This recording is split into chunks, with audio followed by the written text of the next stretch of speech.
Good evening বন্ধুরা, আমি Mousumi. Welcome to my channel Mousumi home life YT. Mousumi home life ওয়াইটিতে তোমাদের সবাইকে স্বাগত জানিয়ে আজকে আমি আমার ব্লগটা স্টার্ট করছি। তা আজকে হচ্ছে সোমবার। তা সোমবার যেহেতু আমরা নিরামিষ খাই, আর এমনি তো দোল পূর্ণিমা, আজকে দোল পূর্ণিমার দিন। তা হ্যাঁ, তোমাদের সবাইকে দোল পূর্ণিমার শুভেচ্ছা জানাচ্ছি। তা বন্ধুরা, যেহেতু আজকে সোমবার এমনিতেই, তা আমরা সোমবার দিন নিরামিষই খাই। তা রাত্রের ডিনারের জন্য ভাবলাম কিছু একটা নিরামিষ আইটেম করে নেওয়া যাক। তা ভাবলাম বন্ধুরা, আমি যা আইটেম করি তা তোমাদের কাছে তো মোটামুটি শেয়ার করি সব কিছু। তা ভাবলাম যে আইটেমটা তোমাদের কাছে শেয়ার করি। তা আজকে ভাবছি যে সোয়াবিন দিয়ে একটা নিরামিষ রান্নার রেসিপি তোমাদের কাছে শেয়ার করি, আর রাত্রে আমাদের ডিনারটাও হয়ে যাবে, তাই না? তো দেখো, এই যে 2 প্যাকেট সোয়াবিন আমি নিয়ে নিয়েছি। তা আমি কিভাবে এই সোয়াবিন রান্নাটা করছি পুরোপুরি নিরামিষভাবে। আর হ্যাঁ, একটা মেন ইনগ্রেডিয়েন্টস কিন্তু আমি দেব একদম সবার লাস্টে। তা সেটা জানতে হলে কিন্তু ফুল ভিডিওটা বন্ধুরা তোমাদের সবাইকে ওয়াচ করতে হবে। তা আমি এখন এই রেসিপিটা স্টার্ট করছি, সোয়াবিন রান্নার রেসিপিটা শুরু করছি। তোমরা সবাই সাথে থাকো, আমার পাশে থেকো। আর হ্যাঁ, তোমরা যারা নতুন বন্ধু, যারা এখনও আমার চ্যানেলটিকে সাবস্ক্রাইব করোনি, তাদেরকে আমার চ্যানেলটিকে সাবস্ক্রাইব করার অনুরোধ জানাচ্ছি। আর যারা আমার পুরনো বন্ধু, যারা আমার ভিডিওটা সবসময় তোমরা ওয়াচ করো, তাদেরকে অবশ্যই তোমাদেরকে অনেক ধন্যবাদ জানাচ্ছি আমার সাথে থাকার জন্য। তা বন্ধুরা, চলো শুরু করা যাক রেসিপিটা। তো দেখো বন্ধুরা, একটা কড়াইতে করে আমি জল গ্যাসে বসিয়ে দিয়েছি। জলটা আমি একটু গরম হলে আমি সোয়াবিনটা কেটে সোয়াবিনগুলো আমি জলে সেদ্ধ করতে দেবো। তাহলে জলটা একটু গরম হওয়া অবধি আমরা ওয়েট করি। তো দেখো, জলটা গরম হয়ে গেছে। এখন আমি সোয়াবিনগুলোকে এর মধ্যে দিয়ে দেব। 2 প্যাকেট সোয়াবিন আমি সেদ্ধ হওয়ার জন্য দিয়ে দিলাম। রেসিপিটা কিন্তু অনলি সোয়াবিন দিয়েই করা হবে, এর সাথে কিন্তু আমি কোনো আলু দেব না বন্ধুরা। সোয়াবিনগুলো একটু ভালোভাবে সেদ্ধ করে নেব। আর এইদিকে দেখো বন্ধুরা, মিক্সার জারের মধ্যে আমি একটু আদা কুচি নিয়ে নিয়েছি, আর নিয়ে নেব দেখো একটা বড় টমেটো নিয়েছি, আর একটা কাঁচা লঙ্কা। দেখেছো? তাহলে নিলাম একটা টমেটো, একটু আদা আর একটা কাঁচা লঙ্কা। এটাকে আমি এখন একটা মিহি পেস্ট বানিয়ে নেব। আর দেখো, এদিকে সোয়াবিনটা সেদ্ধ হয়ে গেছে, যে দেখো ভালোভাবে সেদ্ধ হয়ে গেছে। এখন আমি সোয়াবিনটাকে জল থেকে ঝরিয়ে ভালোভাবে চিপে আলাদা করে রাখবো। এবার দেখো, আমি একটা কড়াই বসিয়ে দিয়েছি গ্যাসে। কড়াইটা গরম হলে এতে আমি পরিমিত পরিমাণে সর্ষের তেল অ্যাড করব। আমি কিন্তু রান্নাটা সর্ষের তেলেই করব। সর্ষের তেলেই কিন্তু রান্নাটা ভালো যাবে বন্ধুরা। তোমরা চাইলে সাদা তেলেও করতে পারো, কিন্তু আমি সর্ষের তেলেই রান্নাটা করব। তো কড়াই গরম হয়ে গেছে। এখন আমি কড়াইতে দিয়ে দিলাম সর্ষের তেল। তো তেল গরম হয়ে গেলে এর মধ্যে দেখো আমি অল্প পরিমাণে গোটা জিরে দিয়ে দিলাম, আর দিয়ে দেব একটা তেজপাতা, আর দেব অল্প পরিমাণে হিং।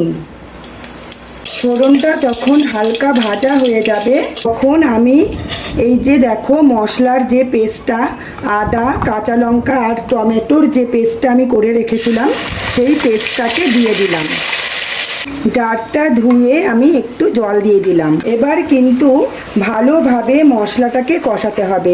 মশলাটা কষানোর উপরেই কিন্তু রান্নাটা নির্ভর করবে বন্ধু। এখন আমি এর মধ্যে দেখো অ্যাড করে দিচ্ছি পরিমিত পরিমাণে লবণ, আর দিয়ে দেব 1/2 চামচ পরিমাণে হলুদের গুঁড়ো, দিয়ে দেব 1/2 চামচ পরিমাণে লঙ্কার গুঁড়ো, দিয়ে দেব 1/2 চামচ পরিমাণে জিরের গুঁড়ো, আর দিয়ে দেব 1/2 চামচ পরিমাণে ধনের গুঁড়ো।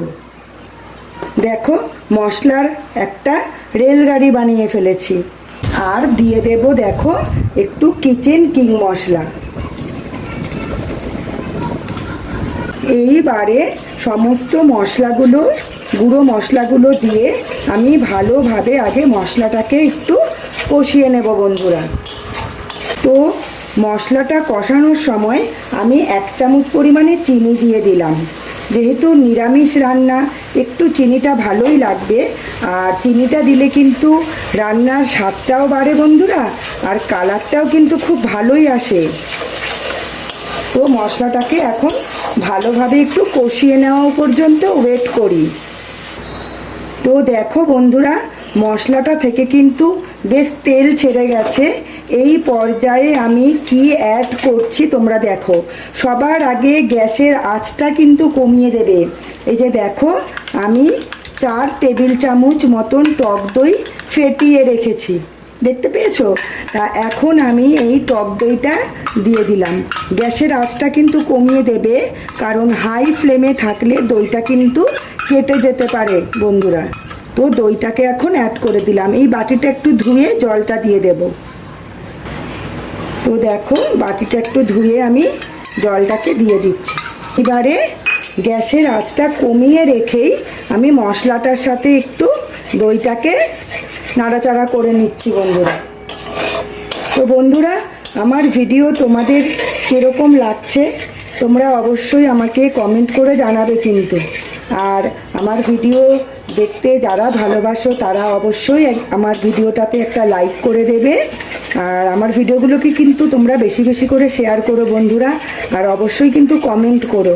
আর আমার চ্যানেলটিকে যারা এখনও পর্যন্ত সাবস্ক্রাইব করোনি বন্ধুরা, তারা অবশ্যই আমার চ্যানেলটিকে তোমরা সাবস্ক্রাইব করে আমার পাশে থেকো।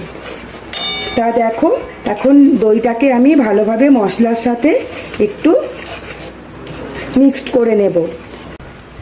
এখন আমি দেখো এর মধ্যে একটু গরম মশলার গুঁড়ো অ্যাড করে দিচ্ছি। গরম মশলা অ্যাড করে দিলাম। মশলাটা থেকে কিন্তু খুব সুন্দর তেল ছেড়ে গেছে। এখন এই অবস্থায় আমি দেখো এই যে সোয়াবিনগুলো যে জল ঝরিয়ে রেখেছিলাম সেই সোয়াবিনটা আমি অ্যাড করে দিলাম। এবার সোয়াবিনটাকে মশলার সাথে আমি ভালোভাবে একটু কষিয়ে নেব।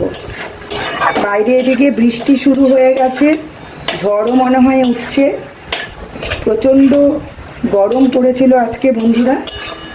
একটু বৃষ্টি হলে ওয়েদারটা বেশ ভালোই হবে, একটু ঠান্ডা যদি পড়ে, কারণ আজকে দোলের দিন খুবই গরম গেছে। তো দেখো, এখন সোয়াবিনটাকে একটু ভালোভাবে মশলার সাথে কষিয়ে নিই। আর এইদিকে দেখো, আমি একটা প্যানের মধ্যে 2 কাপ জল বসিয়ে দিয়েছি। এটাই কিন্তু মেন ইনগ্রেডিয়েন্টস, শুধু গরম জল নয়।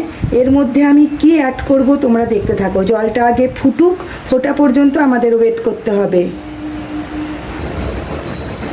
তো দেখো, জলটা ফুটে গেছে। এখন আমি কি অ্যাড করব দেখো। দিয়ে দেব একদম হাফ চামচ পরিমাণে চায়ের লিকার। এই চায়ের লিকারটা কিন্তু আমি রান্নার মধ্যে অ্যাড করব, আর জলটা ফুটাবো না, ঠিক আছে?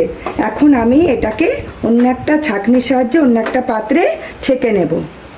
আর এদিকে দেখো বন্ধুরা, সোয়াবিনটাও কিন্তু আমি মশলার সাথে ভালোভাবে কষিয়ে নিয়েছি। এখন আমি এর মধ্যে দিয়ে দেব এই চায়ের লিকারটা।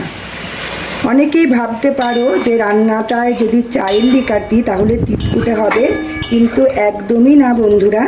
যারা এই মাপটাকে ঠিক রাখতে পারবে, মানে চা পাতাটা কিন্তু একদম কম করে দিতে হবে, একদমই কিন্তু তিতকুটে হবে না। আর বন্ধুরা, এটা কিন্তু খুব বেশি ঝোল হবে না, রান্নাটা একটু গামাখা গামাখা ভাব থাকবে। ঝোলটা কিন্তু মানে লিকারটা কিন্তু তোমাদের বুঝে অ্যাড করতে হবে।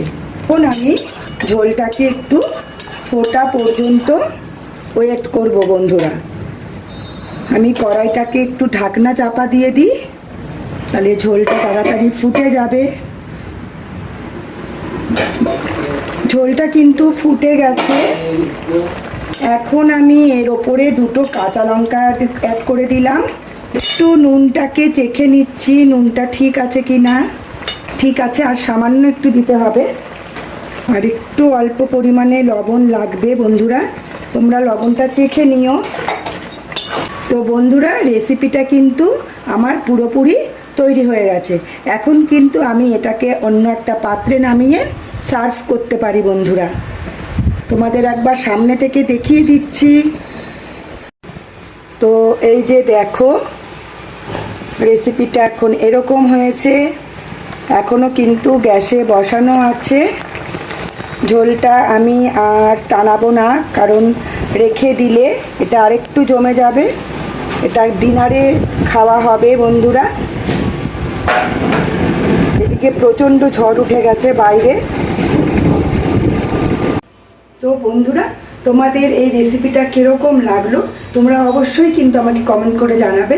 আর ভিডিওটা যদি তোমাদের ভালো লাগে বন্ধুরা, তাহলে একটা লাইক করে দিও আর শেয়ার করে দিও বেশি বেশি করে। আর আমার চ্যানেলটিকে তোমরা অবশ্যই সাবস্ক্রাইব করে দিও। তাহলে বন্ধুরা, এখনকার মতন আসি, আবার তোমাদের সাথে নিয়ে আসবো নতুন একটা ভিডিও নিয়ে, নতুন একটা রেসিপি নিয়ে। আজকের মতন আসি, টাটা। ততক্ষণের জন্য সবাই ভালো থেকো, সুস্থ থেকো, সাবধানে থাকো বন্ধুরা। টাটা বন্ধুরা।